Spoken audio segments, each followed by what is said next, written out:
सुप्रभात, नमस्कार, वंदन। बच्चों आज जो है क्लास क्लास 12 का इकोनॉमिक्स क्लास 12 का इकोनॉमिक्स का चैप्टर 3 राष्ट्रीय आय का माप हम लोग पढ़ेंगे। ठीक है, राष्ट्रीय आय माप में सबसे इम्पोर्टेंट चीज़ है कि आय के बारे में जानेंगे, कितने प्रकार के आय होते हैं।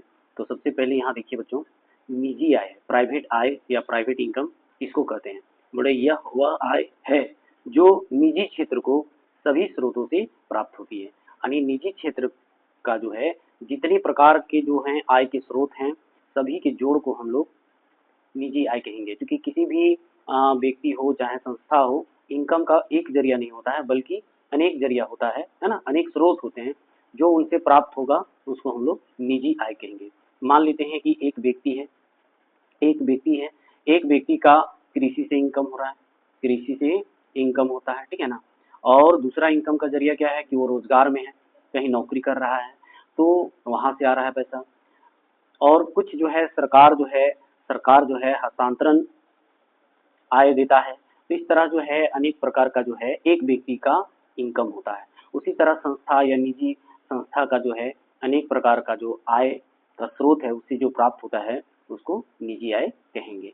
चलिए आगे हम लोग देखेंगे कि दूसरे शब्दों में समझिए आप, दूसरे शब्दों में निजी आय वह आय है जो किसी निजी क्षेत्र को सभी स्रोतों से प्राप्त साधन आय तथा सरकार से प्राप्त चालू वर्तमान हस्तांतरण और शेष विश्व से प्राप्त वर्तमान हस्तांतरण का जोड़ है। देखिए यहाँ पर हमने क्या कहा था कि कोई एक निजी व्यक्ति हो, निजी संस्था हो, उसके जो है आय के बहुत सारे स्रोत होते हैं।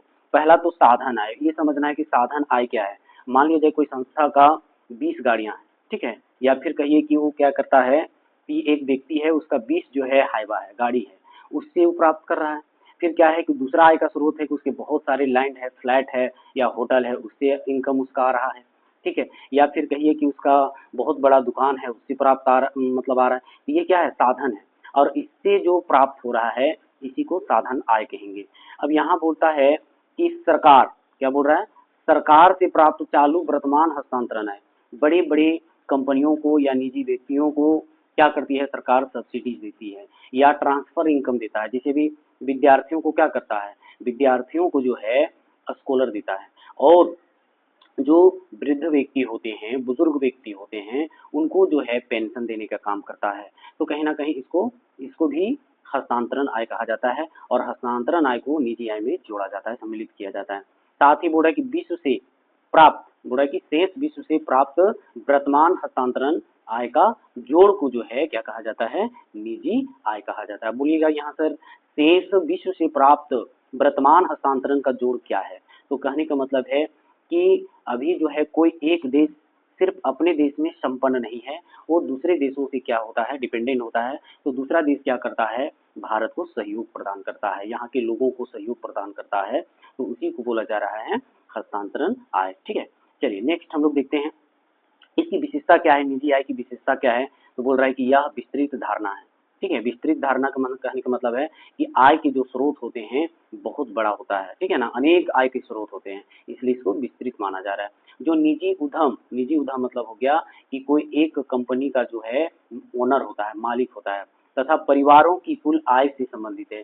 एक निजी उद्यम जो है वो तो है ही, लेकिन परिवार का भी आय जो है उसमें इन्वॉल्व किया जाता है, ठीक है ना, इसलिए इसको विस्तृत माना जा रहा है। क्या माना जा रहा है, तो विस्तृत धारणा माना जा रहा है, ठीक है।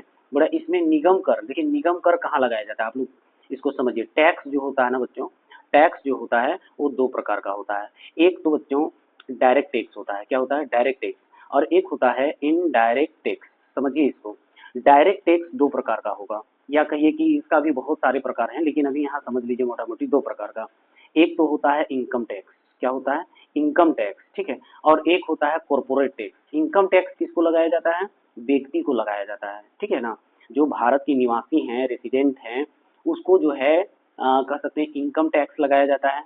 जबकि इंडस्ट्री है, उद्योग है ना, प्रोडक्शन कंपनियां हैं, तो उसको क्या लगाया जाता है, निगम कर लगाया जाता है, ठीक है। तो यहाँ डायरेक्ट टैक्स देख रहे हैं कितने। अच्छा, डायरेक्ट टैक्स लगाने के लिए बच्चों एक स्लैब आपको याद रखना है। स्लैब क्या याद रखना है कि अगर कोई व्यक्ति 0 से 3 लाख एक फाइनेंशियल ईयर में, आपको याद रखना है फाइनेंशियल ईयर क्या होता है, तो 1 अप्रैल से लेकर 31 मार्च के बीच, ठीक है, मार्च के बीच जो है उसको फाइनेंशियल ईयर कहा जाता है। यानी एक साल के दौरान अगर कोई व्यक्ति 0 से 3 लाख रुपया अपना अकाउंट के जरिए ट्रांजेक्शन करता है तो उसको 0% टैक्स देना होता है, ना के बराबर टैक्स देना होता है, ठीक है। और 3 से 6 लाख अगर किसी व्यक्ति का अकाउंट में ट्रांजेक्शन होता है एक फाइनेंशियल ईयर के दौरान तो उसको कितना परसेंट, तो 5% टैक्स देना होता है। अगर 6 से 9 के बीच अगर उसका इनकम है एक साल के दौरान तो उसको 10% देना पड़ेगा। अगर 9 से 12 लाख अगर इनकम है तो उसको जो है 15% टैक्स देना होता है। अगर 12 से 15 लाख के बीच अगर उसका है इनकम एक साल में तो उसको 20% जो है टैक्स देना पड़ता है। और अगर 15 प्लस है तो उसको 30% जो है टैक्स देना पड़ता है। बात समझ रहे हैं ना? तो इसको बोलते हैं इनकम टैक्स, इसको क्या बोलेंगे, इनकम टैक्स। लेकिन अगर कोई इंडस्ट्री का 15 लाख से ज्यादा एक साल का ट्रांजेक्शन है, बड़ा बड़ा उद्यम जो है, उद्योग जो है, इंडस्ट्री है, उसका जो है सालाना जो इनकम 15 लाख से कहीं ना कहीं ज्यादा होता है, तो वो सारे इंडस्ट्री को निगम कर लगाया जाता है। इंडस्ट्री को, ठीक है, उद्यम को, कंपनी को, उत्पादन क्षेत्र को क्या लगाया जाता है, निगम कर लगाया जाता है। और अगर कोई व्यक्ति का इतना इनकम है, ठीक है, तो उसको जो है आयकर लगाया जाता है। क्या लगाया जाता है, आय कर लगाया जाता है, ये याद रखना है, ठीक है। चलिए आगे यहाँ पर देखते हैं हम लोग कि हम लोग समझ रहे थे टैक्स, क्या समझ रहे थे, टैक्स। तो अभी हम लोग समझे कि डायरेक्ट टैक्स समझिए, है ना, एक होता है इनकम टैक्स, और अभी हम लोग समझ रहे थे अभी कॉर्पोरेट टैक्स, ठीक है, कॉर्पोरेट टैक्स। एक और टैक्स के बारे में जान लीजिए, इनडायरेक्ट टैक्स, ठीक है। इनडायरेक्ट टैक्स क्या होता है, जीएसटी होता है। क्या होता है, जीएसटी। जीएसटी भी बच्चों 4 प्रकार का होता है। जीएसटी भी जो होता है वो 4 प्रकार का होता है। एक होता है एसजीएसटी, सीजीएसटी, आईजीएसटी यानी इंटीग्रेटेड जीएसटी, फिर यूटी जीएसटी, यूटी का मतलब होता है यूनिटरी टेरिटरी जीएसटी, है ना। एसजीएसटी का मतलब है कि जब हम खरीदारी करते हैं कोई भी वस्तु या सेवा का तो सरकार को जब हम टैक्स देते हैं तो एसजीएसटी होता है। जब हम केंद्र सरकार को देते हैं, सेंट्रल गवर्नमेंट को जब जीएसटी देते हैं तो सीजीएसटी कहलाता है। इंटीग्रेटेड का मतलब है कि अपने राज्य के अलावे अगर हम कोई दूसरे राज्य से खरीदारी करते हैं तो वो उस वक्त जो है आईजीएसटी का भुगतान करना पड़ता है। और जब कोई केंद्र शासित राज्य से कोई वस्तु का डिमांड किया जाता है तब जो है यूटी जीएसटी का भुगतान करना होता है, ठीक है। और जब भी हम लोग खरीदारी करेंगे एक साथ दो जीएसटी का भुगतान करना पड़ता है, ठीक है। चलिए यहाँ पर तो हम लोग देख लिए। अब यहाँ समझिए, एक पॉइंट समझिए आप, बोला इसमें साधन आय किसको बोलते हैं बच्चों, उत्पत्ति के साधनों के द्वारा जो प्राप्त होता है। तो उत्पत्ति के साधन 5 हैं। उत्पत्ति के साधन क्या है, 5 है ना। मुख्य रूप से 4 मान के चलिए, लैंड है, लेबर है, लैंड, लेबर, कैपिटल, है ना। उसके बाद जो है उद्यमी खुद है, एंटरप्रेन्योरशिप है। तो इन लोगों का मान लीजिए लैंड है तो लैंड के बदले हमको रेंट मिलता है कि नहीं मिलता है, रेंट मिलता है। अच्छा, लेबर के मतलब बदले जो है वेजेज मिलता है, ठीक है, वेजेज मिलता है। उसके बाद जो है कैपिटल के बदले हमको इंटरेस्ट मिलता है। क्या मिलता है, इंटरेस्ट मिलता है। उसके बाद जो है एंटरप्रेन्योरशिप को क्या मिलता है, प्रॉफिट मिलता है, प्रॉफिट। तो ये सारे क्या हैं, ये सारे जो है साधन आय है। जब उत्पत्ति के साधनों का भुगतान मिलता है ना, तो उसको हम लोग क्या बोलेंगे, साधन आय कहेंगे। चलिए, बड़ा हस्तांतरण आय का मतलब होता है बिना सेवा दिए यदि सरकार हमारे देशवासियों को ट्रांसफर कर देता है या ट्रांजैक्शन कर देता है तो उसको हम लोग हस्तांतरण आय कहेंगे। बिना सेवा दिए छात्र को छात्रवृत्ति मिल जाती है, वृद्धा लोग को वृद्धा पेंशन मिल जाता है, विधवा लोगों को विधवा पेंशन मिल जाता है, बिना सरकार का काम किए हुए, है ना, तो उसको हम लोग हस्तांतरण आय कहेंगे। और बोल रहा है कि निजी आय में जो है साधन आय के साथ साथ जो है हस्तांतरण आय भी शामिल है। चौथा पॉइंट देखिए बच्चों, बोलता है निजी आय। निजी आय का देखिए यहाँ पर फॉर्मूला हमने लिखा है, बोल रहा है कि निजी क्षेत्र को घरेलू उत्पाद, पीछे हम लोग जो है नेशनल इनकम पढ़ के आ रहे हैं तो घरेलू इनकम आपको समझना होगा या घरेलू उत्पाद समझना होगा। देखिए यहाँ पर जो है एनआई जो है 2 तरीके से हम लोग पढ़ के आ रहे हैं।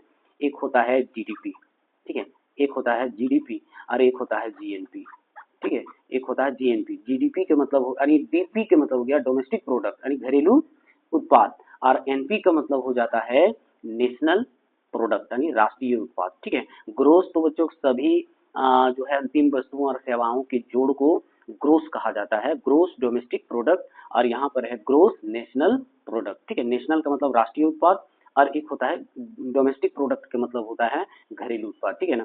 तो यहाँ जो कह रहा है डिफिनेशन कि निजी आय इज इक्वल टू, यहाँ निजी क्षेत्र को घरेलू उत्पाद से प्राप्त आय प्लस सभी हस्तांतरण भुगतान प्लस NFIA। NFIA का मतलब होता है नेट फैक्टर इनकम एब्रोड, जो विदेशों से प्राप्त आय होता है उसको हम लोग जो है NFIA कहते हैं। अब यहाँ राष्ट्रीय ऋण पर माइनस कर दिया जाता है। निजी आय में जो है क्या किया जाता है कि पहले तो जानिए कि निजी आय क्षेत्र घरेलू उत्पाद से जो प्राप्त होता है ना। उसके बाद जो है हस्तांतरण भुगतान, जो बिना काम या बिना सेवा दिए हुए जो राशि प्राप्त होता है उसको भी जोड़ा जाता है। NFI का मतलब होता है बच्चों net factor income of abroad, का मतलब है कि विदेशों से प्राप्त शुद्ध साधन आय, यानी विदेश से जो व्यक्तियों को प्राप्त होता है, ठीक है, उसके बाद या देश को प्राप्त होता है। फिर राष्ट्रीय ऋण पर, है ना, ऋण पर जो ब्याज है मिलता है, तो ये सारी चीजों को जोड़ा जाता है, तब वह निजी आय कहलाता है। देख रहे हैं निजी आय में क्या क्या आइटम बोल रहा है, ये फॉर्मूला जो है आपको पूछ सकता है। तो निजी क्षेत्र का जो है घरेलू उत्पाद से प्राप्त आय, हस्तांतरण आय द्वारा प्राप्त आय, या फिर कहिए NFI जो बोल रहे हैं कि विदेशों से शुद्ध साधन आय जो प्राप्त होता है उसको भी जोड़ा जाता है, और राष्ट्रीय ऋण पर जो ब्याज मिलता है। तो सभी को, अगर हम किसी को ऋण दिए तो उसे अगर हमको ब्याज प्राप्त हो रहा है तो ही मेरे लिए आय कहलाएगा। क्या कहलाएगा? आय कहलाएगा। और ये तीनों चारों को जब जोड़ दिया जाता है तो वह जो है निजी आय कहलाता है। चलिए नेक्स्ट हम लोग देखते हैं व्यक्तिगत यानी पर्सनल इनकम क्या होता है। व्यक्तिगत आय तो बहुत कम लोग जानते हैं, लेकिन पर्सनल इनकम हर कोई जानता है। ठीक है, एक व्यक्ति द्वारा सभी स्रोतों से चालू हस्तांतरण भुगतान साधन आय के रूप में या वास्तव में प्राप्त आय के योग को पर्सनल इनकम या व्यक्तिगत आय कहते हैं। क्या बोल रहा है? एक व्यक्ति द्वारा सभी स्रोतों से, तो एक व्यक्ति का बहुत सारे स्रोत होते हैं, यानी कर सकते खेती बाड़ी करता है तो कृषि से उसको प्राप्त होता होगा। किससे प्राप्त होता है? कृषि से प्राप्त होता है। कहीं पर रोजगार में है, रोजगार अगर काम करता है ना, तो वहां से भी उसको मिलता है। या फिर कहिए कि सरकार के द्वारा भी कुछ रकम जो है उसको प्राप्त हो जाता है, रिश्ता परिवार से प्राप्त हो जाता है, अगर कहीं ऋण दिया हुआ तो उससे ब्याज प्राप्त हो जाता है। ठीक है, तो एक व्यक्ति का जो है अनेक स्रोतों के द्वारा जो है आय प्राप्त होता है ना। चालू हस्तांतरण भुगतान, हस्तांतरण भुगतान कहने का मतलब है कि बिना सेवा दिए हुए भी सरकार जो है एक व्यक्ति को पैसा देता है ना। जैसे कह सकते हैं किसान समृद्धि योजना के तहत, मैया योजना के तहत, या फिर कहिए छात्रवृत्ति के द्वारा, पेंशन के द्वारा, ये क्या कर रहा है? सरकार हस्तांतरण भुगतान व्यक्ति को करता है, तो वो भी अब व्यक्ति अपना इनकम मानता है। फिर साधन आय के रूप में, साधन के मतलब है कि जो भी आपके पास उत्पत्ति के साधन है उसका जो है अगर प्राप्त होता है तो भी आपका है। फिर ठीक है, अब यहाँ पर क्या है कि वास्तव में प्राप्त आय, वास्तव में जो है कि आप रोजगार से जो कमाए हैं, रियलिटी है कि आप जहाँ पर काम करते हैं वहां से जो प्राप्त हुआ आय है, सभी के जोड़ को पर्सनल इनकम कहा जाता है। अब यहाँ पर देख सकते हैं फॉर्मूला है पर्सनल इनकम का। निजी आय, जो भी निजी आय प्राप्त हुआ उसमें निगम कर, जो भी मान लिया जाए कि आप टैक्स देने के बाद कॉर्पोरेट टैक्स सरकार को दे देते हैं, तो जो घट करके बचता है उसके बाद फिर अब वितरित लाभ उसको भी घटाया जाता है, ठीक है ना, तब जा करके जो है व्यक्तिगत आय प्राप्त होता है। जो निजी आय होता है उसमें से जब गवर्नमेंट को टैक्स देने के बाद अवितरित लाभ, यानी जो भी है उत्पत्ति के साधनों का भुगतान करने के बाद जो पैसा बचता है, जैसे मान लिया जाए कि आप कंपनी है खोले हैं, तो आप क्या करते हैं कि आपके जो उत्पत्ति के साधन है, भूमि, पूंजी, श्रम, संगठन, सबको पेमेंट करना पड़ता है। मान लीजिए आपके यहाँ कोई श्रम काम कर रहा है तो उसको मजदूरी दीजिएगा, कहीं से रॉ मटेरियल लेके आ रहे हैं तो उसका भुगतान करिएगा, कोई यातायात के लिए अगर आप गाड़ी का प्रयोग कर रहे हैं तो उसको क्या करना होता है? भुगतान करना पड़ता है। तो उसको बोलते हैं अवितरित लाभ। दूसरी चीज है कि सरकार जो है उद्यम पर यानी उद्योग पर, है ना, या उद्योगों के मालिक पर एक कॉर्पोरेट टैक्स लगाता है, उसको भी घटाया जाता है। इसमें निजी आय में यानी प्राइवेट इनकम में, तब जो है पर्सनल इनकम बनता है। ठीक है, उसके बाद बच्चों हम लोग देखेंगे कि मौद्रिक आय क्या है या प्रयोज्य आय क्या है। देखिए पहले हम लोग जानते हैं, इससे पहले बच्चों आप लोग को मैं बता देता हूँ कि मौद्रिक आय क्या होता है। पहले मौद्रिक आय को समझना है। मौद्रिक आय, मौद्रिक आय क्या है? तो मौद्रिक आय का मतलब होता है जब कोई व्यक्ति एक फाइनेंशियल ईयर में यानी फाइनेंशियल ईयर, बार बार आप लोगों को मैं बता रहा हूँ कि 1 अप्रैल से 31 मार्च के बीच, कितना? 31 मार्च के बीच जो है, जो भी अपना जो है इनकम करता है, ठीक है ना, उसको हम लोग मौद्रिक आय कहेंगे। क्या बोल रहा है कि मौद्रिक आय वह आय होता है जब कोई एक व्यक्ति एक फाइनेंशियल ईयर के अंदर या एक वित्तीय या एक लेखा वर्ष के अंदर जो भी इनकम करता है उसको मौद्रिक आय कहा जाता है। एग्जाम्पल से समझिए, एक व्यक्ति एक फाइनेंशियल ईयर में 1 लाख रुपया कमाता है, कितना कमा रहा है? 1 लाख रुपया वो कमाता है। अब मान लिया जाए 1 लाख रुपया कमा रहा है, या टैक्स मान लिया जाए 3 लाख में देता है, ठीक है। 3 लाख अगर मान लिया जाए एक फाइनेंशियल ईयर में कमाता है, तो सरकार को जो है 5% क्या कर देता है? टैक्स दे देता है। तो 5% का मतलब है कि इसको जो है हम कैलकुलेशन करते हैं तो 0 0 कट जाएगा, 5 दिया कितना हो जाएगा? 15 हो जाएगा, और इधर जो है 3 0 यानी 15,000। 15,000 जो है टैक्स देना पड़ता है, किसको? सरकार को। तो 3 लाख में यदि 15,000 दे दिया तो घट करके कितना बचेगा? 0 0 0, 10 में 5 गया 5, फिर बच रहा है 9 में 1 गया तो 8, और फिर इधर 2,85,000 जो है उसका बच रहा है, ठीक है ना। टैक्स देने के बाद अगर किसी व्यक्ति का आय बचता है, ठीक है ना, यानी 2,85,000, उसी को प्रयोज्य आय कहा जाता है। क्या कहा जाता है? प्रयोज्य आय कहा जाता है। बात समझ में आ रही है कि जब कोई व्यक्ति एक फाइनेंशियल ईयर में 3 लाख रुपया कमाता है तो यह जो है उसका मौद्रिक आय हो गया। लेकिन सरकार को जब 5% टैक्स देता है वो व्यक्ति 15,000, और जब 3 लाख में 15,000 घटा देते हैं तो बचता है 2,85,000। ये 2,85,000 उस व्यक्ति के लिए प्रयोज्य आय होगा। क्या होगा? प्रयोज्य आय होगा, ठीक है, प्रयोज्य आय होगा। ये आपको समझना है, ठीक। प्रयोज्य आय समझ में आ गया। एक होता है वास्तविक आय। क्या होता है? वास्तविक आय। मान लिया जाए हम लोग अगर वास्तविक आय की बात करते हैं, वास्तविक आय, ठीक है ना, तो वास्तविक आय का है कि मान लिया जाए वह व्यक्ति जो है कहीं से 10,000 कर्जा किया हुआ रहता है, ठीक है ना, किसी से ऋण लिया हुआ रहता है, तो उसका जो है प्रयोज्य आय कितना है? यानी डिस्पोजल इनकम उसको बोला जाता है, डिस्पोजल इनकम, ठीक है। प्रयोज्य आय को डिस्पोजल इनकम कहा जाता है। 2,85,000 उसका है, 2,85,000 टैक्स देने के बाद। अब क्या है कि किसी व्यक्ति से 10,000 उधार लिया हुआ है, किसी व्यक्ति से 10,000 उधार लिया हुआ रहता है, तो उसको भी घटा दीजिए, कितना बच जाता है? तो आपका यहाँ इधर 5, और इधर हो जाएगा आपका 7, और ये हो जाएगा 2, और इधर 3 0, तो 2,75,000 उसके पास मात्र बच रहा है। तो ये आपका जो है रियल इनकम होगा, वो कहलाएगा वास्तविक आय, ठीक है ना। पहला तो 3 लाख कमाया एक फाइनेंशियल ईयर में, तो 3 लाख उसके लिए मौद्रिक आय हो जाएगा। 5% सरकार को टैक्स दिया 15,000, 15,000 घटाने के बाद बचा उसका 2,85,000, 2,85,000 प्रयोज्य आय कहलाएगा, डिस्पोजल इनकम कहलाएगा। फिर क्या है कि कोई व्यक्ति से 10,000 वो उधार लिया हुआ रहता है, तो उसको भी अगर हम लोग हटा देते हैं तो बचता है 2,75,000। ये 2,75,000 क्या कहलाएगा? आपका वास्तविक आय कहलाएगा। क्या कहलाएगा? वास्तविक आय, या फिर इसको हम लोग बोलेंगे रियल इनकम। अब हम लोग टॉपिक पर आते हैं।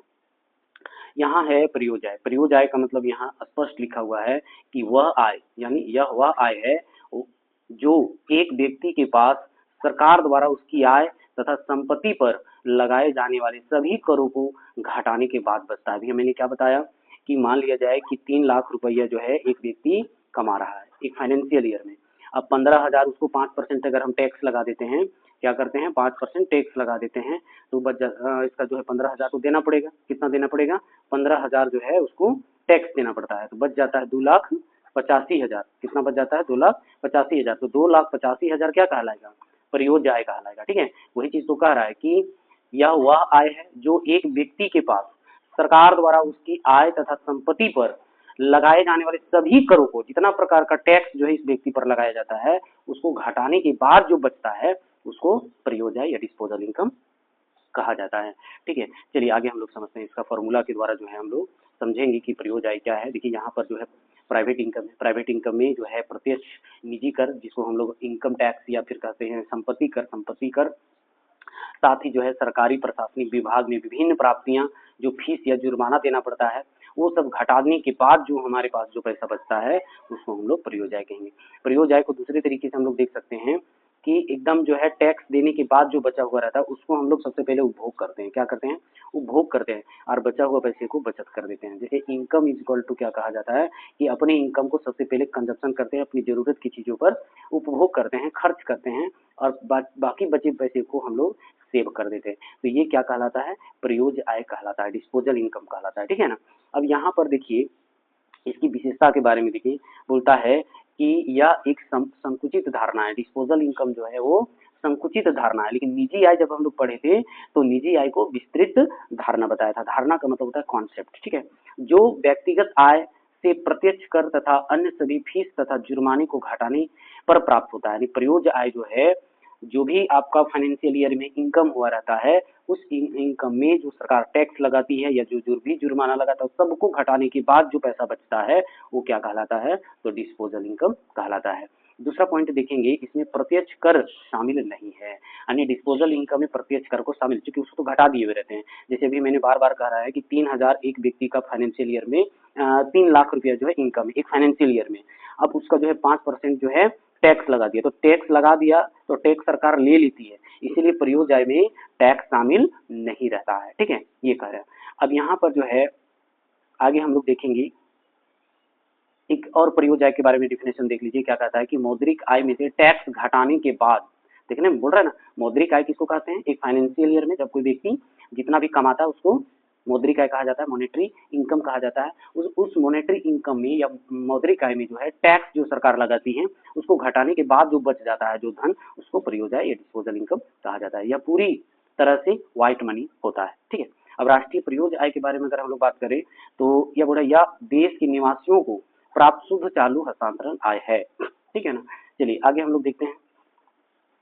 दूसरे शब्दों में अगर हम लोग बात करें राष्ट्रीय प्रयोज्य आय के बारे में, तो राष्ट्रीय प्रयोज्य आय को एक लेखा वर्ष में जब भी नेशनल इनकम की बात होगी उसमें फाइनेंशियल ईयर, लेखा वर्ष या वित्तीय वर्ष का जिक्र होता है। ठीक है, बोला कि किसी भी व्यय के लिए अपनी संपत्ति को बेचे बिना अथवा अपने दायित्वों को बढ़ाए बिना एक देश के निवासियों को वस्तुओं एवं सेवाओं के उपयोग के लिए प्राप्त सभी साधनों से उपलब्ध समस्त आय के रूप में परिभाषित किया जा सकता है।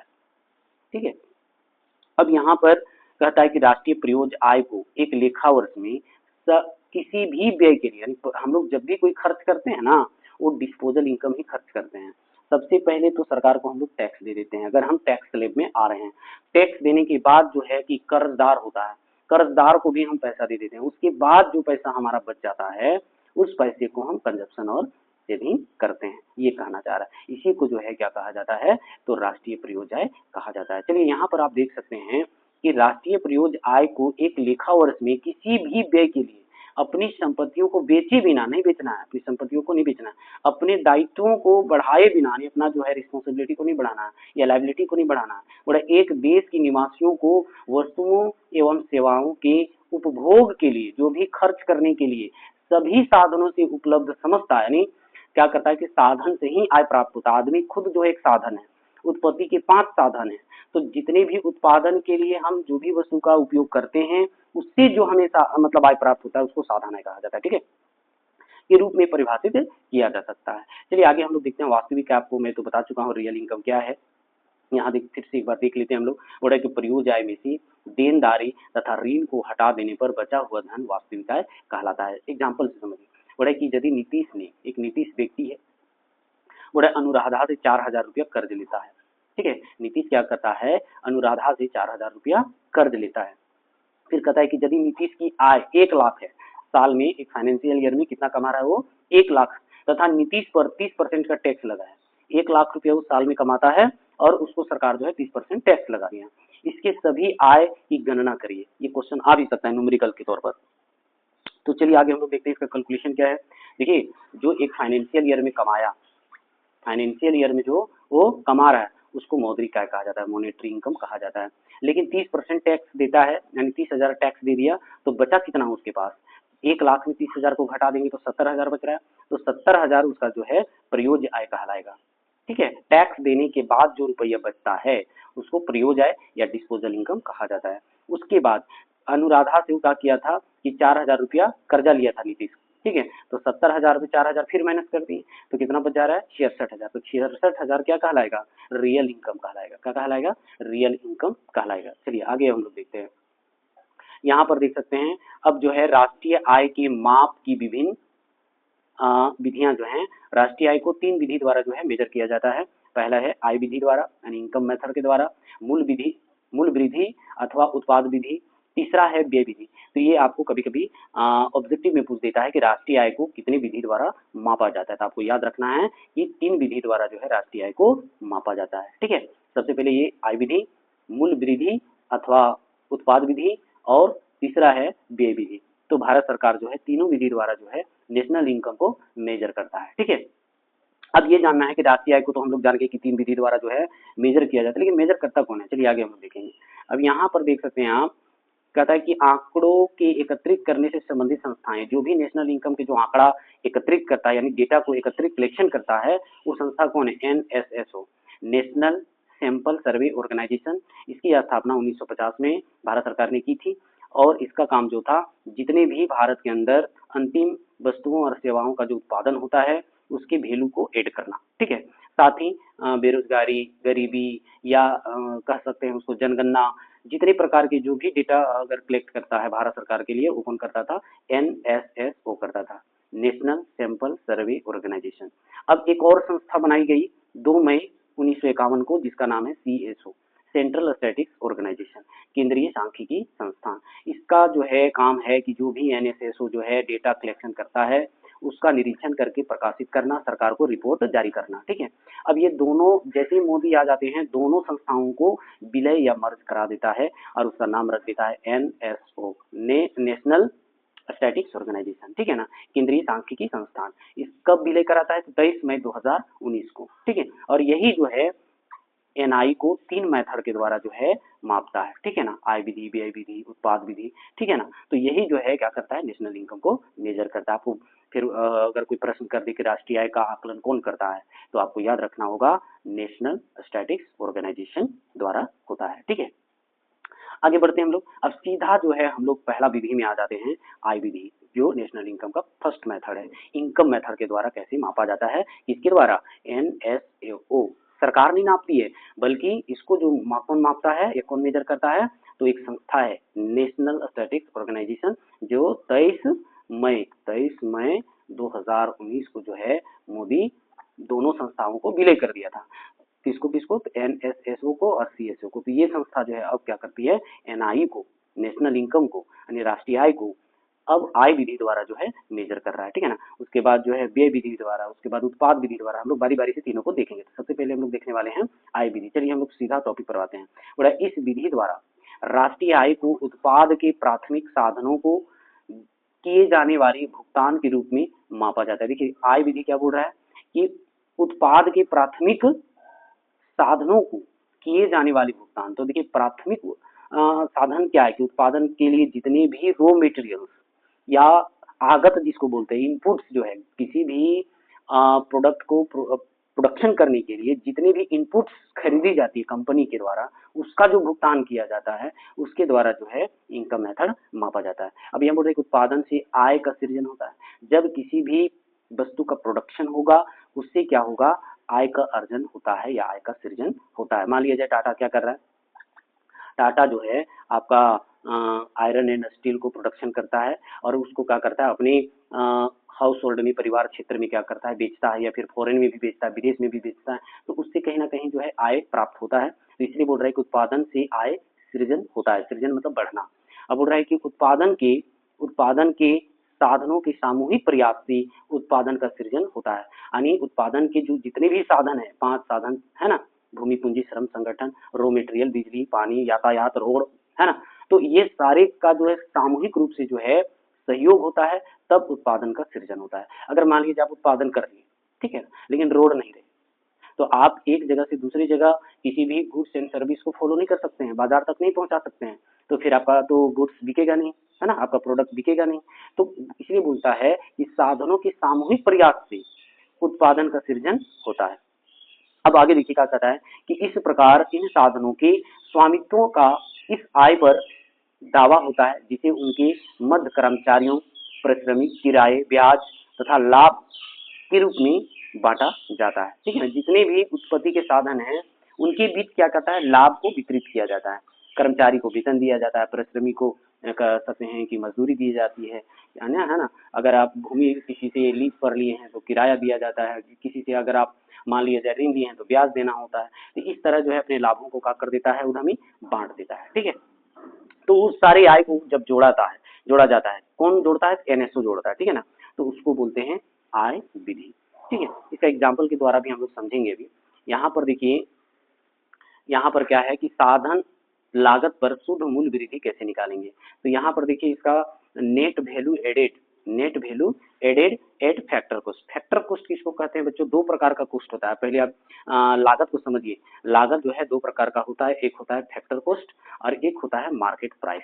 फैक्टर कॉस्ट का मतलब है कि किसी भी वस्तु को उत्पत्ति के साधनों पर जो खर्च होता है, उत्पादन करने के लिए जो उत्पत्ति के साधनों पर जो खर्च किया जाता है तो उसको फैक्टर कॉस्ट कहा जाता है। लेकिन फैक्टर कॉस्ट में जब इसको मार्केट में जब बेचा जाएगा तो सरकार इसमें टैक्स लगा देगी। तो जब टैक्स लग जाता है फैक्टर कॉस्ट में, तब वह क्या कहलाता है? मार्केट प्राइस कहलाता है, ठीक है ना। चाहे टैक्स हो, यातायात, ट्रेवलिंग चार्ज हो, सब जो है फैक्टर कॉस्ट में जोड़ा जाता है, तब वो मार्केट प्राइस कहलाता है। तो यहाँ पर फैक्टर कॉस्ट का जो है जिक्र किया हुआ था, इसलिए आपको मैंने बताया। अब यहाँ जो है नेट वैल्यू एडेड मेथड कैसे है, इसका फॉर्मूला से हम लोग जिक्र करते हैं। बोले उत्पादक इकाई द्वारा भुगतान की गई साधन है। उत्पादन इकाई जो भी उत्पादन की इकाई है द्वारा जो भुगतान की गई साधन है, जैसे मान ली उत्पत्ति के जितने भी साधन है सबको क्या किया जाता है? भुगतान किया जाता है। अब यहाँ देखिए उत्पादन के कितने साधन है, तो प्राथमिक, द्वितीयक और तृतीयक क्षेत्र। हर एक देश में जो है 3 उत्पादक क्षेत्र हैं, ठीक है ना। तीनों उत्पादक क्षेत्र के उत्पत्ति के साधनों को जब भुगतान किया जाता है, क्या किया जाता है? पेमेंट किया जाता है, तो सभी को जोड़ा जाता है, तो उसको बोला जाता है net value added at factor cost, ठीक है। अब यहाँ पर दूसरा कॉन्सेप्ट है एनडीपीएफसी। एनडीपीएफसी का मतलब होता है net domestic product at factor cost. अब यहाँ पर देखिए इसमें क्या है कि देश की घरेलू सीमा, अभी घरेलू सीमा पिछले वीडियो में जब नेशनल इनकम हम बढ़ा रहे थे तो आपको बताया कि पूरे भारत को घरेलू सीमा कहेंगे, ठीक है ना, में स्थित सभी उत्पादन इकाइयों द्वारा भुगतान की गई साधन आय का योग है।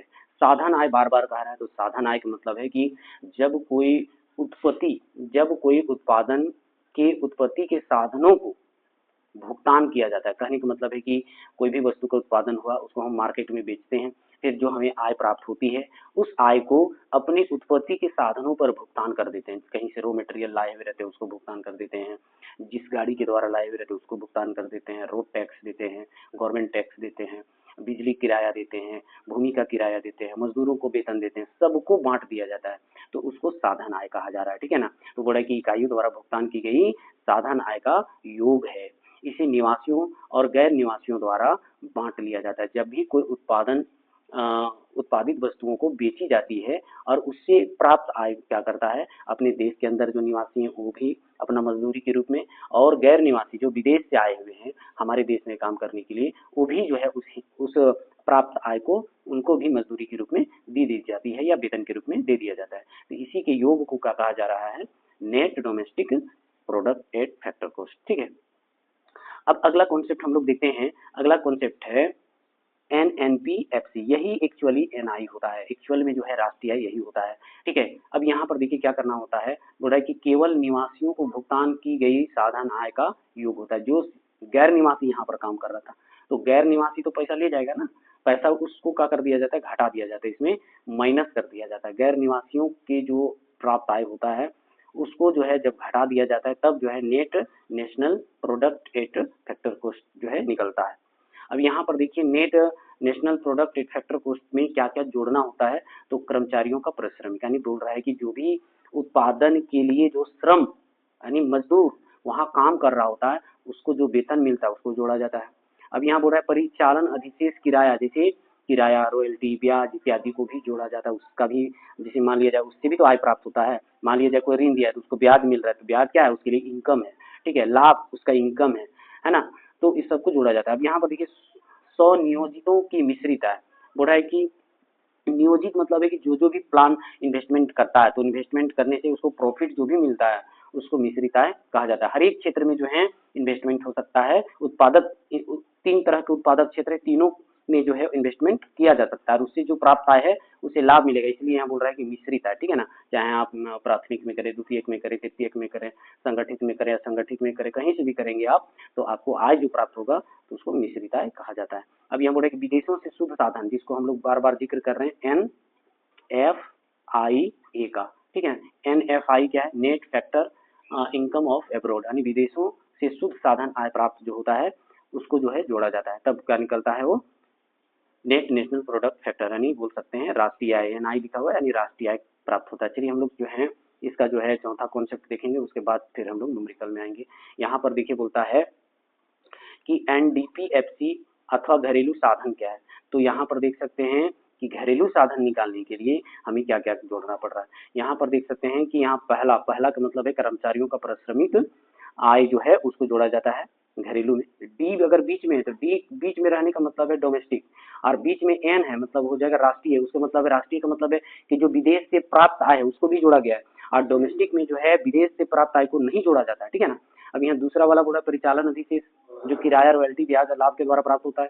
तीसरा बोल रहा है कि 100 नियोजित जो खुद से नियोजित किया है, ये तीनों को जोड़ने पर जो है घरेलू साधन कहलाता है, ठीक है ना।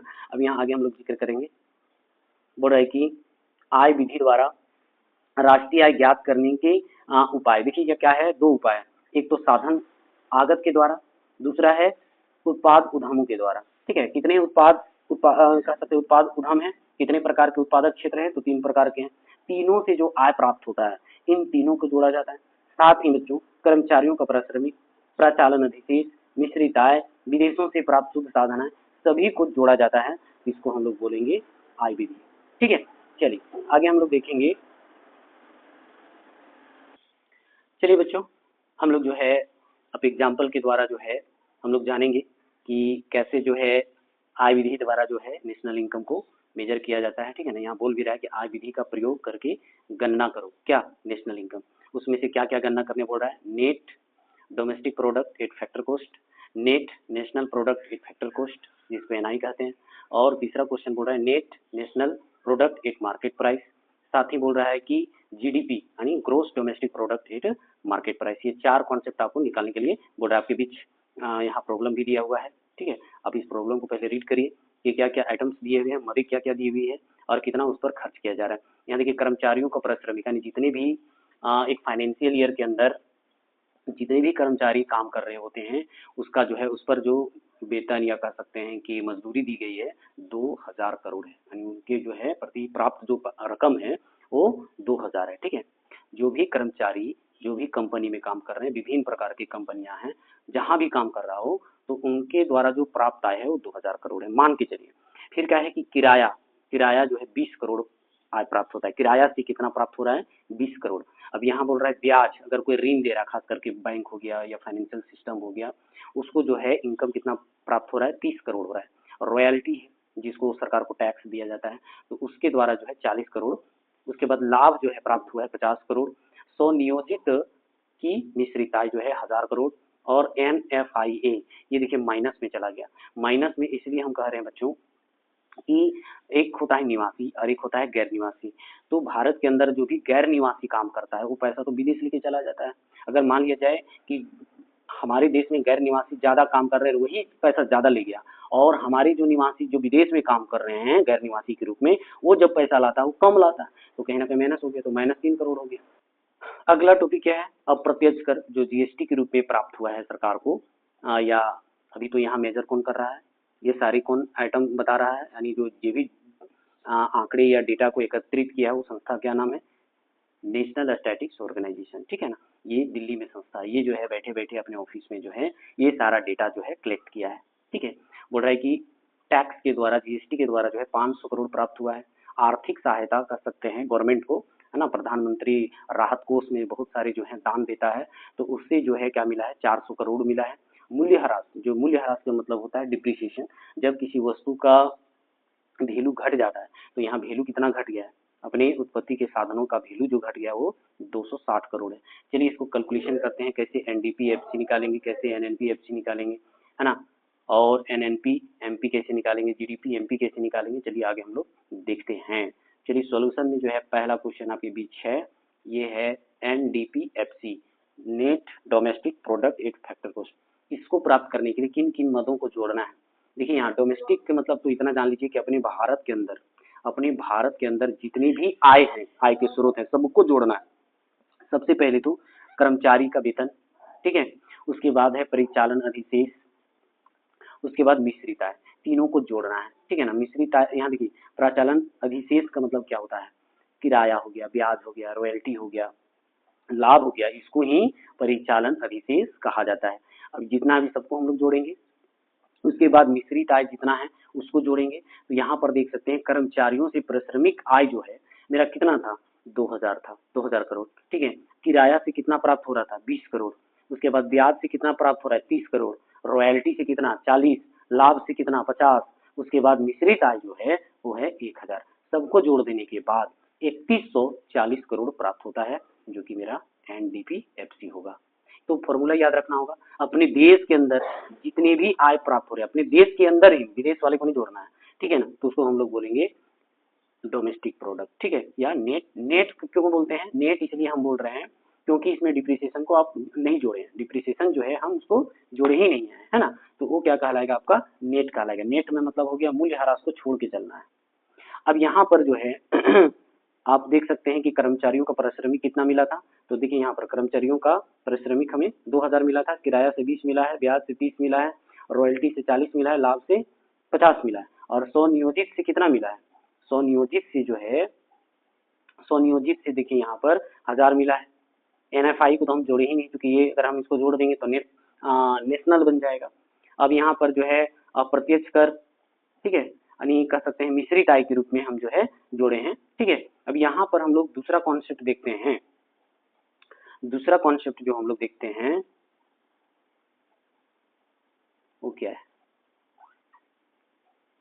यहाँ देखिए, net national product at factor cost कैसे निकालेंगे।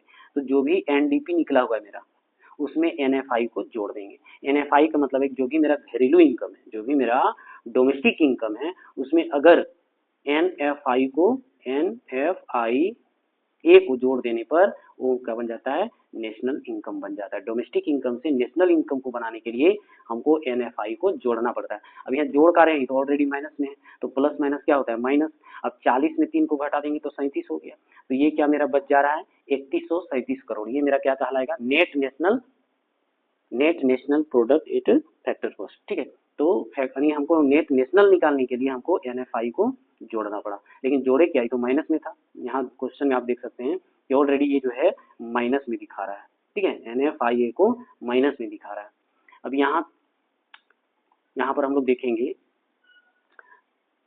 तीसरा कॉन्सेप्ट एनएनपी एमपी। देखिए जब भी एमपी निकालना होता है, एफसी से एनपी, देखिएगा अगर आप यहाँ पर कि एफसी में जो है हम लोग अप्रत्यक्ष कर को नहीं जोड़े थे। प्रत्यक्ष कर या प्रत्यक्ष कर किस में जोड़ा जाता है, मार्केट प्राइस में।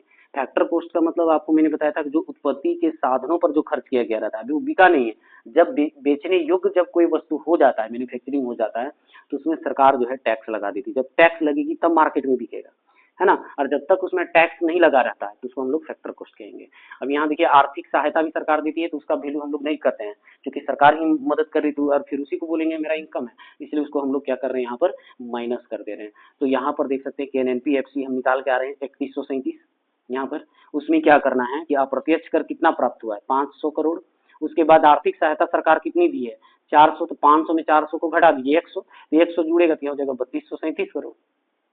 अब एक लास्ट कॉन्सेप्ट है बच्चों, यहाँ पर आप देख सकते हैं कि जीडीपी एमपी कैसे निकलेगा, gross domestic product at market price. Market price निकालने के लिए फैक्टर कॉस्ट में पहले तो मूल्यह्रास को भी जोड़ना पड़ेगा, शुद्ध अप्रत्यक्ष कर को भी जोड़ना पड़ेगा। तो मूल्यह्रास कितना था, 260 करोड़, और शुद्ध अप्रत्यक्ष कर जो है 100 करोड़। अब ये तीनों को जब जोड़ेंगे तो हो जाता है 3500 करोड़, ठीक है।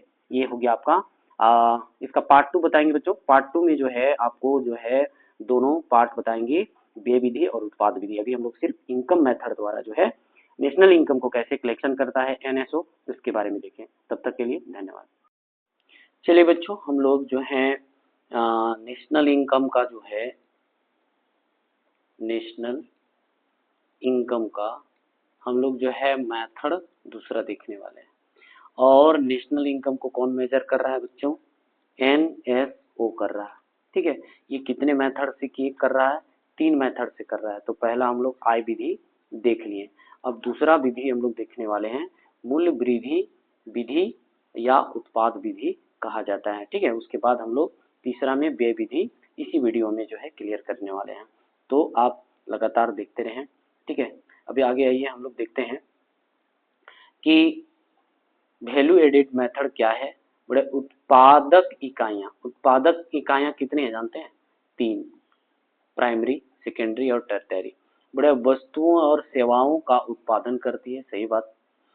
इस उद्देश्य से उत्पादक इकाइयां प्राथमिक क्षेत्र के आगत भूमि, मजदूरी, पूंजी तथा उद्यमशीलता तथा द्वितीय क्षेत्र के आगत कच्चा माल आदि खरीदती है। तब मूल्य वृद्धि द्वितीय आगत के मूल्य पर उत्पादक के मूल्य की अधिकता हो जाती है।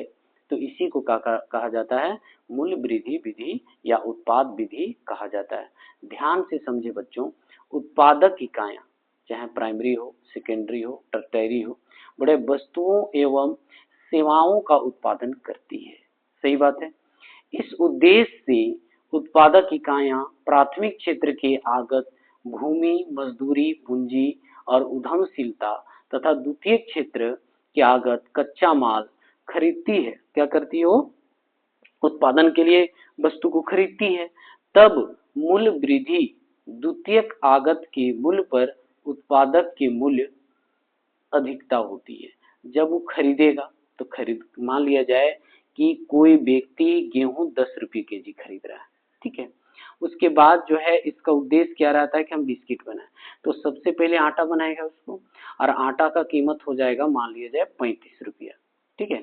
उसके बाद जब बिस्किट बनाएगा, मान लिया जाए 1 केजी आटा को कीमत है वो 35 रुपये बता रहा है। उसके बाद जो है जब वो बिस्किट बेचेगा, बिस्किट बनाकर मान लिया जाए कि 1 केजी में 10 पैकेट बना रहा है, और 10 पैकेट जो बेच रहा है, नहीं, एक पैकेट को 10 रुपये में बेच रहा है, तो 10 पैकेट अगर 1 केजी आटा में उत्पादन करता है तो 100 रुपया हो गया। कितना रुपया हो गया? 100 रुपया हो गया। तो देखिए कि यहाँ पर जो है वैल्यू ऐड होते चला जा रहा है। क्या ऐड होते चला जा रहा है? ऐड होते चला जा रहा है। गेहूं का दाम था पर केजी 10 रुपया, आटा जब उसको मैन्युफैक्चरिंग किया, गेहूं को आटा में तब्दील किया तो उसका प्राइस हो गया 35 रुपये। फिर 1 केजी आटा से 10 पैकेट बिस्किट बनाता है और 1 पैकेट जो है 10 रुपये में बेचता है, तो 10 नहीं है 100 रुपये हो गया। तो इसका टोटल प्राइस कितना हो जाएगा?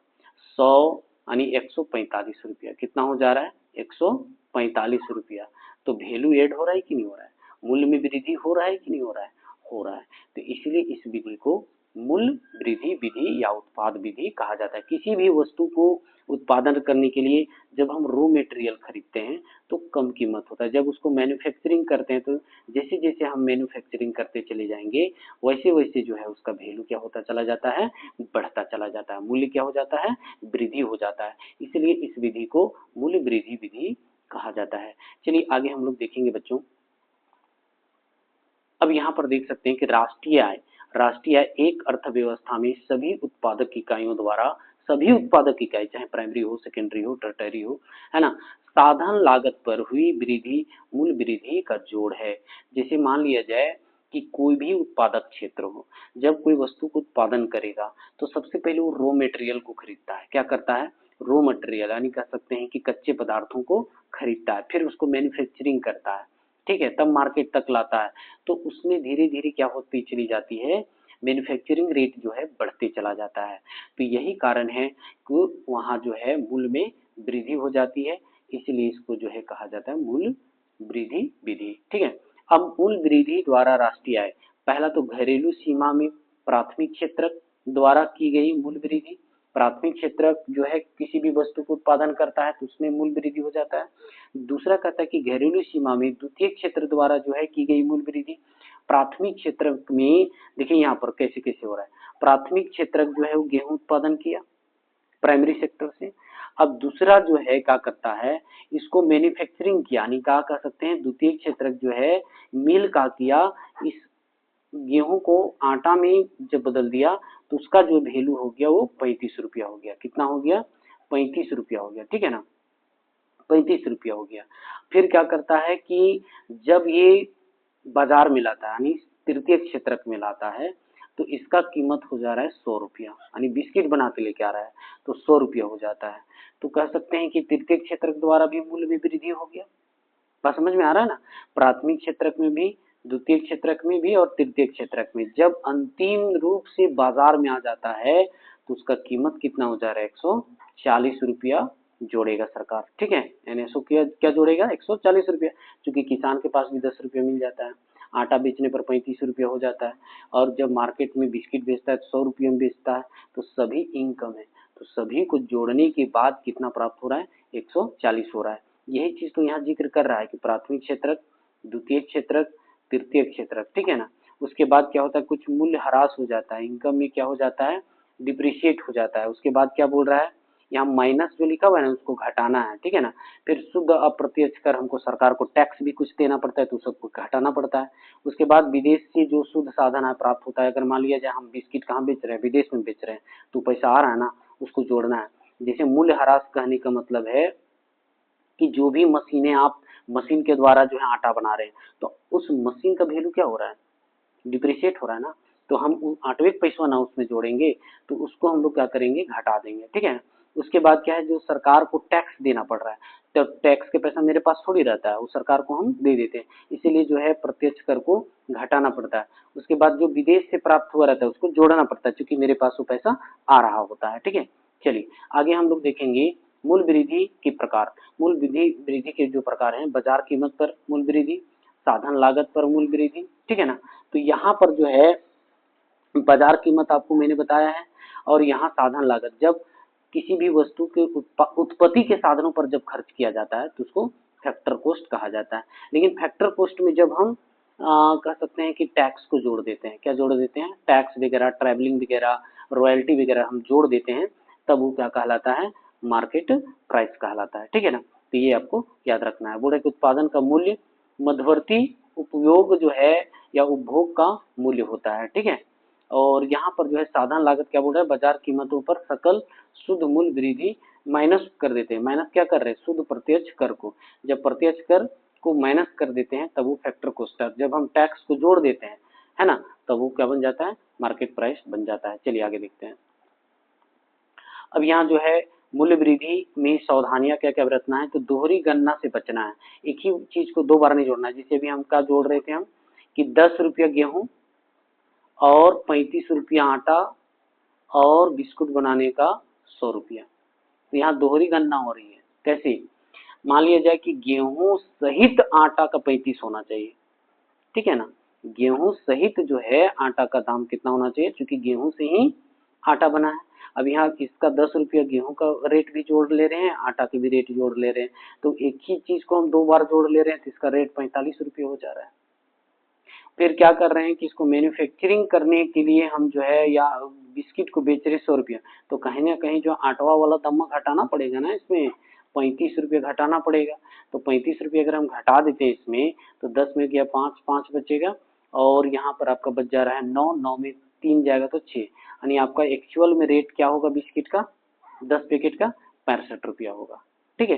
तो ये जोड़ना है ना कि ऐसे से जोड़ना है। अगर आप मान लिया जाए जोड़ते चले जाइएगा, यहाँ बोल रहा है कि दोहरी गणना से बचना है, ठीक है। दूसरा पॉइंट कहता है पुरानी वस्तुओं की बिक्री से शामिल ना करें। जैसे पुरानी वस्तु में क्या होता है, डिप्रिशिएट हो जाता है, उसका वैल्यू कम हो जाता है, ठीक है ना, इसलिए उसको नहीं जोड़ा जाता है। फिर क्या बोल रहा है कि 100 उपभोग, जैसे खुद, जैसे हम बिस्किट बना रहे हैं तो खुद भी तो खा रहे हैं ना, तो उसको थोड़ी जोड़िएगा, जो बेचने के बाद जो पैसा हमको प्राप्त होगा उसको सिर्फ जोड़ना है। वस्तुओं को आवश्यक रूप से सम्मिलित किया जाता है, यानी खुद भी जो है, यहाँ कह रहा है कि खुद भी जो उपयोग कर रहा है उसको भी आवश्यक रूप से सम्मिलित किया जाए, यानी क्योंकि उसमें भी तो खर्च लगा है, इसीलिए बोल रहा है। अब यहाँ चलिए हम लोग क्वेश्चन में देखते हैं, क्वेश्चन में देखते हैं क्या क्या मद है ना। यहाँ पर जो है गणना करने बोल रहा है, क्या गणना करने बोल रहा है, मूल्य वृद्धि द्वारा गणना करो, क्या, GVA यानी gross value added at market price. दूसरा कहता है NI यानी नेशनल इनकम। तो ये छोटा क्वेश्चन है, बोला कि प्राथमिक क्षेत्रक से प्राप्त आय कितना है, 40 करोड़, द्वितीय क्षेत्रक द्वारा जो है 20 करोड़, तृतीय क्षेत्रक द्वारा जो है 25 करोड़, है ना। प्राथमिक क्षेत्र द्वारा खरीदी गई उत्पाद का मूल्य 20 करोड़, द्वितीय क्षेत्र द्वारा जो है उत्पाद के लिए खरीदी गई 10 करोड़, है ना। तृतीय क्षेत्र द्वारा जो है खरीदी गई उत्पाद का मूल्य 15 करोड़, NFI यानी विदेश से प्राप्त हुआ है 50 करोड़, शुद्ध प्रत्यक्ष अप्रत्यक्ष कर जिसको GST बोलते हैं 8 करोड़, मूल्य ह्रास जो है नहीं, लेकिन यहाँ हजार में है, सबकी क्या में है, हजार में, तो हजार में मान लेते हैं। मूल्य ह्रास क्या है, तो 12,000 है, यानी मशीन का डिप्रिशिएट हो जाता है जब किसी वस्तु का हम प्रोडक्ट करते हैं। तो अब चलिए हम लोग मूल्य वृद्धि द्वारा जो गणना करते हैं, GVA gross value added market price. चलिए बच्चों, हम लोग जो है पहला क्वेश्चन सोल्व करने वाले हैं। पहला क्वेश्चन है gross value added at market price. बोला कि विभिन्न क्षेत्रों द्वारा उत्पादन का मूल्य, जितने भी क्षेत्र हैं, तीन क्षेत्र, प्राथमिक, द्वितीयक और तृतीयक, यहाँ पर जो है तीनों क्षेत्रों द्वारा उत्पाद मूल्य जो है या उत्पादन का जो मूल्य है ना, उसको जोड़ना है। साथ ही बोल रहा है मध्यवर्ती उत्पादन। आपको जो है लास्ट वीडियो में नेशनल इनकम वाला में आपको मैं बताया हूं कि अंतिम वस्तु क्या होता है और मध्यवर्ती वस्तु क्या होता है, ठीक है ना। तो यहाँ बोल रहे हैं कि मध्यवर्ती उत्पादन का मूल्य को घटाना है। अब यहाँ देखना है कि विभिन्न क्षेत्र यानी तीन क्षेत्र है, प्राथमिक, द्वितीयक और तृतीयक। पहला दूसरा तीसरा लिखने का मतलब है कि यहाँ जो सीरियल नंबर दिया है ना, यहाँ पर जो सीरियल नंबर दिया है वो आपका पहला दूसरा तीसरा, ये हो गया आपका उत्पादक क्षेत्र, ठीक है। तीनों उत्पादक क्षेत्र को जो है क्या किए हैं हम यहाँ पर जोड़े हैं। यहाँ पर देख सकते हैं पहला दूसरा तीसरा, मतलब उसका वैल्यू ऐड करना है। फिर यहाँ पर देखिए मध्यवर्ती उत्पादन का जो मूल्य है उसको माइनस कर रहे हैं। तो यहाँ पर देखिए चौथा पांचवा छठा, चौथा पांचवा छठा को क्या कर रहे हैं हम यहाँ पर जो है तीनों को घटाएंगे, ठीक है। क्यों घटा रहे हैं? क्योंकि जो बोल रहा है कि दोहरी गणना नहीं करना, क्योंकि मध्यवर्ती वस्तु का मतलब है कि जो हम उत्पादन के लिए खरीदे हुए थे। तो मान लिया जाए कि हम 10 रुपया जो है गेहूं बोल रहे थे, क्या बोल रहे थे 10 रुपये, तो 10 रुपया से 10 रुपये जो पर केजी गेहूं खरीदे थे, ये मध्यवर्ती वस्तु है। ये क्या है? मध्यवर्ती है। अब 10 रुपया से हम 35 रुपया बना रहे हैं, आटा बना रहे हैं, तो आटा जो है फाइनल गुड्स हो गया और ये क्या हो गया? मध्यवर्ती हो गया। तो इसका वैल्यू को हम लोग क्या करेंगे? माइनस करेंगे। जो 10 रुपया है यही है मध्यवर्ती वस्तु, ठीक है। जो प्राथमिक क्षेत्र से जो प्राप्त कच्चा माल जो द्वितीयक क्षेत्र को मिलता है वह मध्यवर्ती वस्तु कहलाता है। और इस मध्यवर्ती वस्तु को क्या करना होता है? तो घटाना पड़ता है, क्योंकि एक ही चीज को बार बार नहीं जोड़ेंगे। हम 35 रुपये जोड़ रहे हैं, ठीक है ना, आटा का जोड़ रहे हैं, फिर जो है हम बोल रहे हैं कि 100 रुपया जोड़ रहे हैं, तो कहीं ना कहीं जो है जो भी मध्यवर्ती होगा, देखिए यहाँ पर बिस्किट के लिए आटा मध्यवर्ती होगा और आटा के लिए गेहूं मध्यवर्ती होगा। तो कुल मिलाकर के 45 रुपया हमको माइनस करना पड़ेगा। जब बिस्किट फाइनल गुड्स बन जाता है तो ये दो मध्यवर्ती वस्तु का जो वैल्यू होता है ना उसको घटाना पड़ता है। उसका मतलब है कि 35 और 10 45, अगर हम मान लीजिए 100 रुपया में 45 रुपया घटा देते हैं तो कितना बच जा रहा है मेरा? यहाँ जो है हो जाएगा आपका 55। ये 55 रुपया आपका नेशनल इनकम होगा। बस समझ में आ रहा है ना? प्राथमिक क्षेत्र से जो कच्चा माल प्राप्त होता है द्वितीयक क्षेत्र को, वो उसका मध्यवर्ती हो गया। लेकिन जब बिस्किट बन जाता है आटा से तो आटा का जो रेट है वो मध्यवर्ती कहलाएगा। तो ये दोनों क्या है? बिस्किट के लिए मध्यवर्ती है। तो ये दोनों को रेट को क्या करना होता है? माइनस करना होता है फाइनल गुड्स वाला से। जब माइनस करके बचता है तब ये जो है ग्रोस वैल्यू एडेड मेथड कहलाता है, ठीक है। चलिए यहाँ पर देख लेते हैं पहला दूसरा तीसरा का वैल्यू कितना कितना था।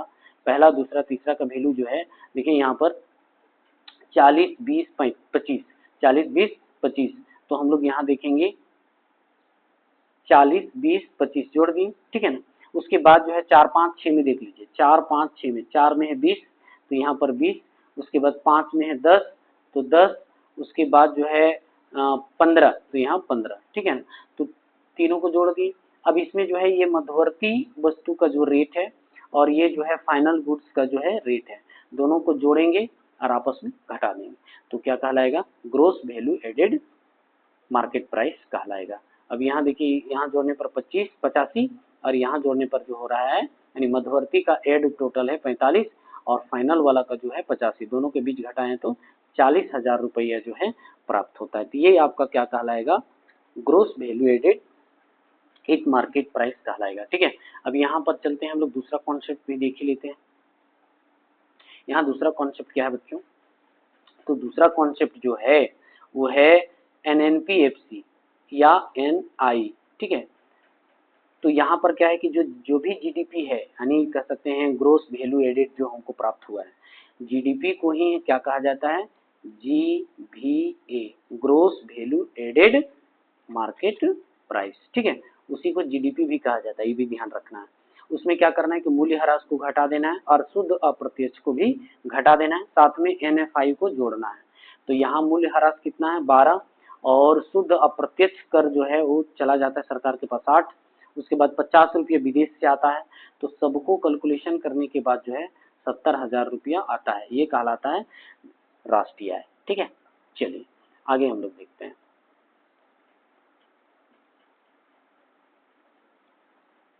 जो है यहाँ पर हम लोग देखेंगे दूसरा कॉन्सेप्ट क्या कहता है। तो दूसरा कॉन्सेप्ट भी हम लोग देख चुके हैं, चलते हैं हम लोग तीसरा मेथड है ना, NSO। ये हम लोग देख रहे हैं कि पहला मेथड उत्पाद विधि और यानी आय विधि, दूसरा है हम लोग पढ़ लिए उत्पाद विधि यानी कह सकते हैं मूल्य वृद्धि विधि, और अब हम लोग पढ़ने वाले हैं तीसरा में व्यय विधि, एक्सपेंडिचर मेथड। ठीक है ना, एक्सपेंडिचर मेथड। तो चलिए बच्चों हम लोग जो है एनएसओ के द्वारा जो है तीसरा मेथड कैसे नेशनल इनकम को मेजर करता है, इस विषय पर हम लोग चर्चा करेंगे। अब यहाँ देखिए कहता है कि यह वह विधि है जिसमें एक लेखा वर्ष में, हमेशा लेखा वर्ष आएगा, बाजार कीमतों पर सकल घरेलू उत्पाद पर किए गए अंतिम व्यय का माप किया जाता है। एक्चुअल में ना एनआई यही है, एक्चुअल में कहा जाए तो व्यय विधि ही सबसे सटीक जो है नेशनल इनकम होता है। व्यय को मतलब जो है गणना किया जाता है कि आप जो है अंतिम वस्तु पर क्या खर्च कर रहे हैं। जैसे मान लीजिए जाए कि चीनी बनाने में 10 रुपये केजी खर्च हुआ, उसको हमको क्या मतलब है, मार्केट में अगर 40 रुपये केजी 45 रुपये केजी चीनी मिल रहा है तो हम लोग तो यही जानते हैं। अब मान लीजिए प्राथमिक क्षेत्र गन्ना 10 रुपये के हिसाब से खरीदा, फिर चीनी बनाने में उसको 20 रुपया लगा, उसके बाद है कि मार्केट तक लाने में 40 रुपया, तो ग्राहक को सिर्फ 40 रुपये से मतलब है, चूंकि अंतिम रूप से जो है चीनी का जो रेट है वो 40 रुपया है। और सरकार भी जो है कैलकुलेशन जो है इसमें आसानी समझता है, बड़ी आसानी से जो है वो कैलकुलेशन करता है।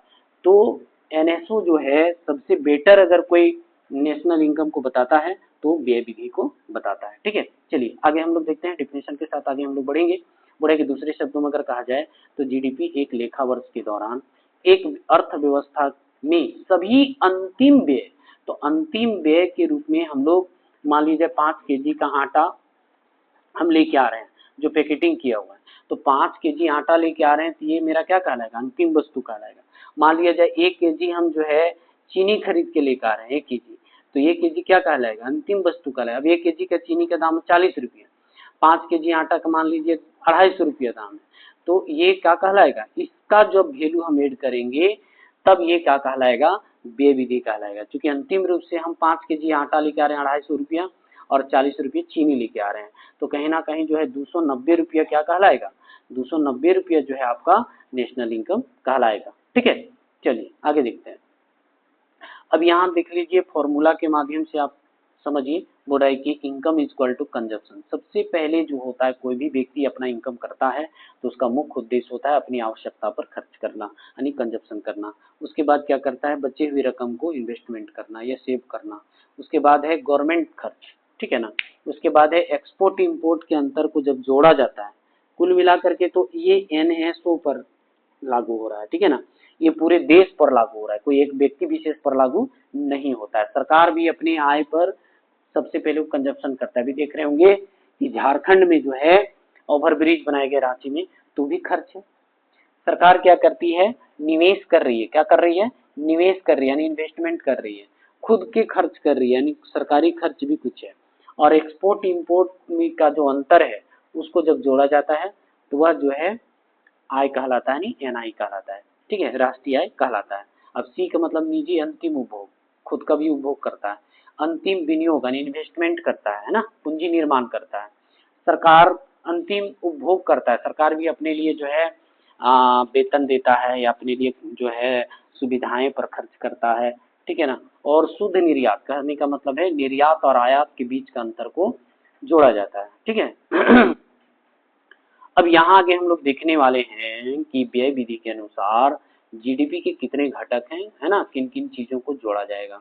निजी अंतिम उपभोग, समान सरकारी अंतिम उपभोग, सरकारी स्थिर विनियोग, व्यवस्था का स्थिर विनियोग, निवासी आवास के निर्माण पर विनियोग, माल के विनियोग अथवा स्टॉक में परिवर्तन अर्थात अंतिम स्टॉक, ठीक है, या प्रारंभिक स्टॉक।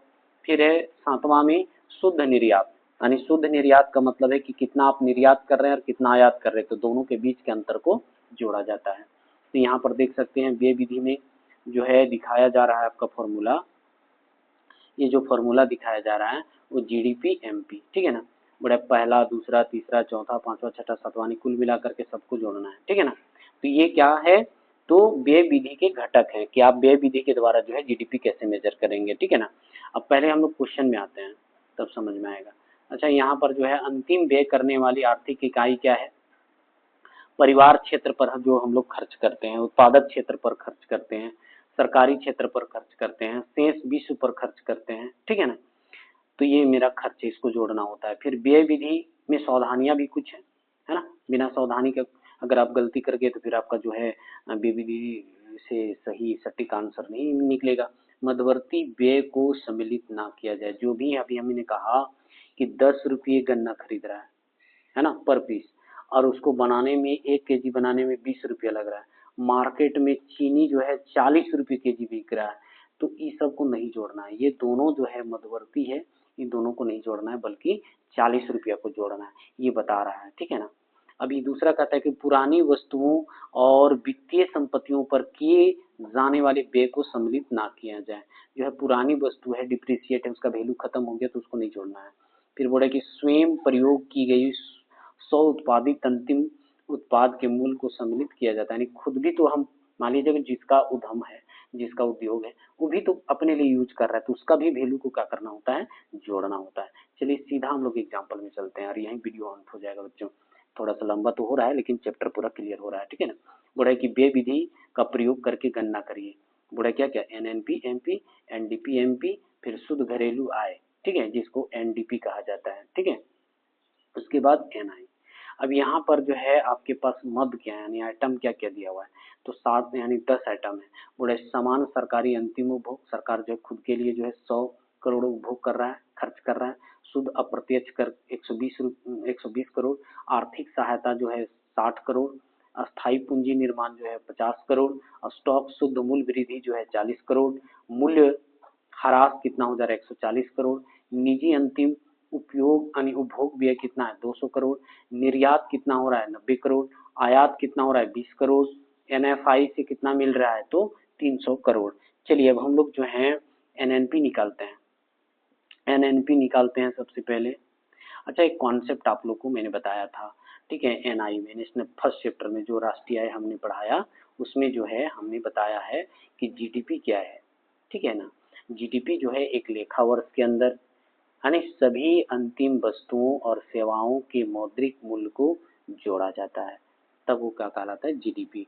देखिए यहाँ पर आपको ये भी बताए थे कि डोमेस्टिक से नेशनल में लाने के लिए हमको एनएफआई जोड़ना होता है, ठीक है। ये डी से एन बनाने के लिए, डी से एन बनाने के लिए जो है बच्चों हमको क्या करना होता है, तो एनएफआई को जोड़ना होता है। अब ये देखिए कि फिर जी से यानी फर्स्ट वाला जी से एन लाने के लिए यानी ग्रोथ से नेट में लाने के लिए हमको क्या करना होता है, जीडीपी में से डिप्रिसिएशन का मतलब है उसका जो भी वैल्यू घटा हुआ रहता है उसको हटा देना है। जैसे मान लीजिए एक ट्रैक्टर जो है हम 4 लाख में खरीदे हैं, 4 लाख में, ठीक है ना, 4 लाख में खरीदे हैं। अब 4 लाख में खरीदे लेकिन इसको 10 साल हो गया, 10 साल हो गया, तो कोई 1 लाख दे रहा है आपका, उसका जो है अगर आप बेचना चाहेंगे तो 1 लाख रुपया ही देना चाह रहा है, तो कुल मिलाकर के 3 लाख आपका क्या हो गया, 3 लाख जो हो गया आपका डिप्रिशिएट हो गया, यानी उसका मूल्य खत्म हो गया। अब उसको हम क्या करेंगे, 1 लाख जोड़ेंगे, ठीक है। अब यहाँ कॉन्सेप्ट लास्ट वाला क्या बताए थे कि अगर हमको जी में एन लाना है, डी में एन लाना है, जी की ग्रोस की जगह नेट लाना है, डोमेस्टिक की जगह पर नेशनल लाना है, तो आपको क्या करना होगा, जीडीपी में सबसे पहले डिप्रिसिएशन को घटाना होगा। डिप्रिसिएशन को घटाइए और एनएफआई जो विदेशों से शुद्ध साधन आय जो प्राप्त हुआ है उसको जोड़ दीजिए, तो एनएनपी एमपी कहलाएगा। चलिए अब हम लोग क्वेश्चन में चलते हैं, एनएनपी एमपी कैसे निकालेंगे। तो बोल रहा है कि 7 1 4 5 को जोड़िए, ठीक है, 7 1 4 5 ये क्या है, ये जो है आप देख सकते हैं पीछे 7 1 4 7 1 4 7 में निजी अंतिम बहु 4 और 1, ठीक है 7 4 1 इस सबको जोड़ना है। उसके बाद जो है बोलता है कि 8 9 को भी जोड़ना है लेकिन घटा करके, ठीक है। उसके बाद 6 को भी घटा देना है। 6 वाला क्या है, 6 जो है मूल्यह्रास। अभी हमने कहा कि ट्रैक्टर का दाम जो है 4 लाख है, लेकिन 10 साल बाद जो है उसका वैल्यू 1 लाख हो जाता है, तो 3 लाख माइनस हो जाना चाहिए। तो मूल्यह्रास हमेशा घटेगा, ये याद रखना है, ठीक है ना, एनएनपी में। उसके बाद जो है यहाँ पर देख सकते हैं 10 को जोड़ना है, तो 10 में क्या है, 10 में जो विदेशों से प्राप्त शुद्ध साधन है, ठीक है ना। अब यहाँ पर आप देखिए कि 7 का अमाउंट कितना था, 200। अब यहाँ 200 करोड़, 100 करोड़, 50 करोड़, 40 करोड़, तो यहाँ हो जा रहा है 300, 390, है ना। उसके बाद जो है 90 में 20 घटा देंगे, तो 90 में 20 घटा रहे हैं तो कितना बचे, 70। उसके बाद 140 घटा देना है, ठीक है। उसके बाद जो है 300 करोड़ को जोड़ना है। तो यहाँ पर जो है 7 1 4 5 ये आप आइटम को समझते हुए बनाना है। इस आइटम जो दिया हुआ है ना, किनको जोड़ना है किनको घटाना है, तो ये जो है आपको देख लेना है। अब यहाँ जो है क्या है, किस तरह जो है फॉर्मूला को आपको याद रखना है, किन किन आइटम में नेशनल इनकम में जोड़ा जाता है, नेट नेशनल प्रोडक्ट में जोड़ा जाता है। उसके बाद ये कैलकुलेशन का बता रहा है 620 करोड़, ठीक है। अब चलिए हम लोग जो है सेकेंड कॉन्सेप्ट में चलते हैं कि एनएनपी तो आपको मेरा निकल जाता है। उसके बाद जो है एनडीपी एमपी। एनडीपी एमपी क्या है, एनडीपी एमपी जो है बच्चों नेट नेशनल प्रोडक्ट एक मार्केट प्राइस में क्या करना होता है, जो एनएफआई है उसको घटाना होता है। क्या करना होता है, माइनस करना होता है। आपको ध्यान देना है कि जब नेशनल रहता है तो नेशनल तब बनता है, बीच में एन तब आता है जब हम एनएफआई को जोड़ते हैं। जैसे यहाँ पर जो है 300 करोड़ जो हम जोड़ दिए, ये एनएफआई है तब यह नेशनल बना। लेकिन डोमेस्टिक जब हम लाना चाहेंगे तो एनएफआई को क्या करना पड़ेगा, हटाना होगा, विदेश वाला को हटा देना। हमारा घर की बात है तो घर वाला बात है कि विदेश वाला को हटाना पड़ेगा ना। तो यहाँ क्या है कि विदेश वाले जो विदेश से जो शुद्ध साधन है प्राप्त हुआ है उसको हम घटा दे रहे हैं। अब यहाँ 300 करोड़ है तो एनएनपी मेरा कितना था, 620 करोड़ लेकर आए हैं। 620 300 करोड़ को घटा दिए, तो यहाँ पर जो है मेरा 320 करोड़ क्या निकल के आ रहा है, नेट डोमेस्टिक प्रोडक्ट। ये मेरा बोला जाएगा शुद्ध घरेलू, ठीक है। उसके बाद शुद्ध घरेलू आय जो है एनडीपी एफसी अगर हम निकालेंगे, ठीक है ना, एफसी यानी यहाँ एमपी था, अब यहाँ क्या है एफसी है। तो आपको बताए हैं कि एमपी से एफसी अगर लाना है तो यहाँ जो है कर को घटाना होता है, और एफसी से एमपी लाना है तब तो फिर शुद्ध प्रत्यक्ष कर को अप्रत्यक्ष कर को जोड़ना होता है, ठीक है। अब यहाँ एनडीपी एमपी मेरा कितना निकला था, 320 करोड़। अब उसमें से प्रत्यक्ष कर को घटाना पड़ रहा है, ठीक है ना। यहाँ पर 120 क्या कर दे रहे हैं, हम घटा दे रहे हैं। तो घटा दे रहे हैं तो मेरा कितना बच रहा है, और प्लस 60 जो है 60 करोड़। तो आप देख लीजिए 60 करोड़ किस में था, 60 करोड़ की बात कर रहे हैं। तो आर्थिक सहायता आपको दिया जा रहा है, क्या दिया जा रहा है, आर्थिक सहायता दिया जा रहा है, तो इसको आप जोड़ लीजिएगा, ठीक है। तो यहाँ पर जो है आपको दूसरा वाला तीसरा वाला कॉन्सेप्ट में देखिए, यहाँ 60 जो है आर्थिक सहायता के रूप में आपको मिला है, तो आप इसको क्या कर रहे हैं, जोड़ रहे हैं। और यहाँ पर जो है आपको टैक्स देना पड़ रहा है उसको भी घटा दे रहे हैं, तो बच कितना रहा है आपका 260 करोड़। ये जो है एनडीपी एफसी है। अब एनएनपी एफसी, ठीक है, जिसमें एफसी जहाँ आ गया वहाँ पर जो है आपको टैक्स को घटा देना है, टैक्स को हटा देना है, ठीक है। अब यहाँ पर जो है मेरा टैक्स हट के कितना आ रहा है 260, तो यहाँ देखिए एनडीपी एफसी 260। अब यहाँ पर एनएफआई अगर हमको, चूंकि यहाँ नेशनल लाना है, जब नेशनल लाना होता है तो जो हम विदेश वाले को दरकिनार किए हुए रहते हैं उसको हम लोग जोड़ लेते हैं। NFI net factor income abroad, यानी विदेश से जो है शुद्ध साधन आय प्राप्त हुआ उसको जोड़ना होता है। तो यहाँ पर जब हम जोड़ेंगे तो यहाँ पर आप देख सकते हैं कि 260 में हम 300 जोड़ देंगे तो यहाँ कितना हो जाएगा 560 करोड़। और ये पूरा चैप्टर क्या हो जाता है, एंड हो जाता है। चलिए नेक्स्ट चैप्टर में आपके साथ फिर से मुलाकात होगी, तब तक के लिए धन्यवाद।